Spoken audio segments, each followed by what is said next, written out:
Assalamualaikum warahmatullahi wabarakatuh. Perkenalkan, kami dari kelompok 1 kelas 11 IPS 2 yang akan membuat podcast tentang bullying, cyberbullying dan rasisme. Yang beranggotakan saya sendiri Naila Aulia Zahra.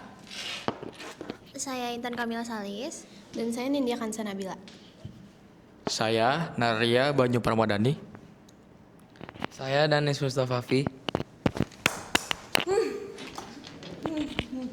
Banyak jangan nyesek banyak. Saya Rama Priyananda Wicaksono. Pakai halo aku dulu sini enggak? Halo semuanya, balik lagi di podcast Ngobrol Sore. Hari ini kita ramai banget, ada 6 orang di sini.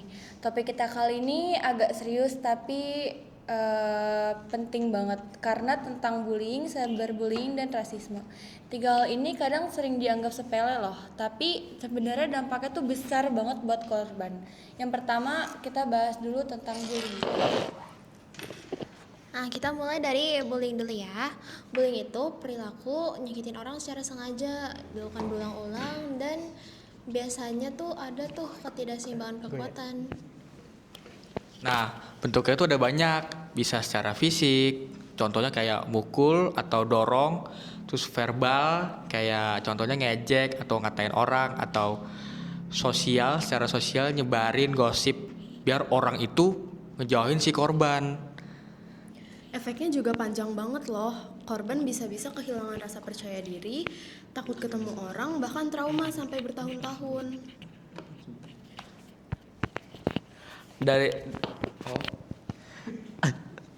Aku pernah baca di Indonesia, data dari KPAI tahun 2022 nunjukin kalau lebih dari 30% kasus anak yang dilaporkan berkaitan sama bullying. Dan yang sedihnya, banyak yang nggak dilaporin karena korban takut atau ngerasa nggak ada yang bakal bantu. Tapi kadang pelaku juga pernah menjadi korban. Jadi ada siklus yang terus berulang kalau nggak diputus. Makanya nyalain pelaku aja nggak cukup. Kita juga perlu cari akar masalah dan dukung korban biar berani speak up. Nah, sekarang kita masuk ke cyberbullying ya, yaitu bullying yang pindah ke dunia digital. Nah, beda dengan bullying biasa, ini bisa kejadian kapan aja, 24 jam lah sehari-hari. Jadi kayak lagi di rumah pun, serangan bisa datang dari lewat DM, komentar, postingan, yang pokoknya berhubungan dengan media sosial atau digital. Bener banget tuh, contohnya kayak kirim pesan kasar, bikin akun palsu buat nyerang, nyebarin foto atau video memalukan sampai doxing loh. Kalau menurut Kominfo, 1 dari 3 remaja Indonesia pernah ngalamin yang namanya perundungan online.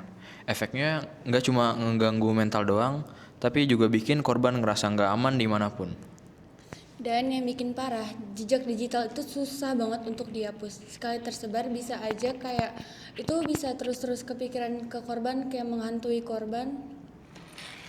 Aku pernah lihat di temen yang jadi korban cyberbullying.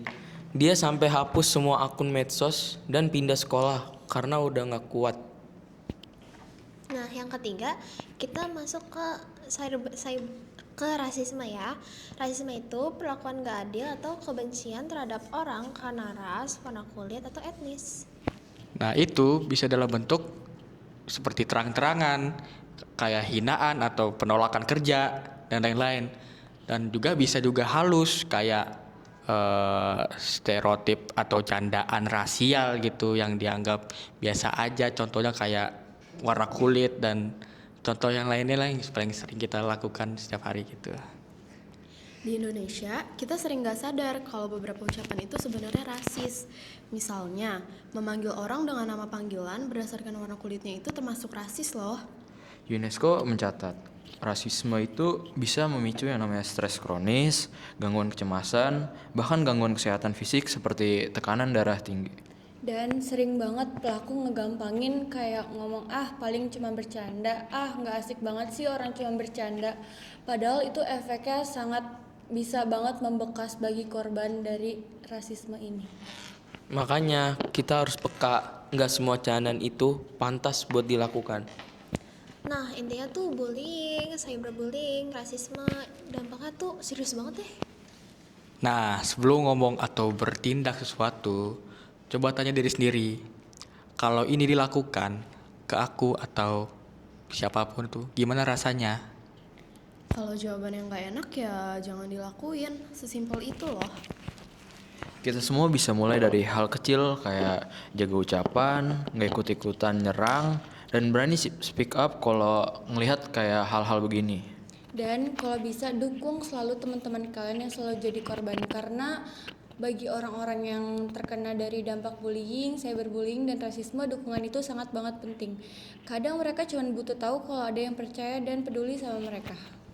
Oke, itu aja obrolan kita kali ini.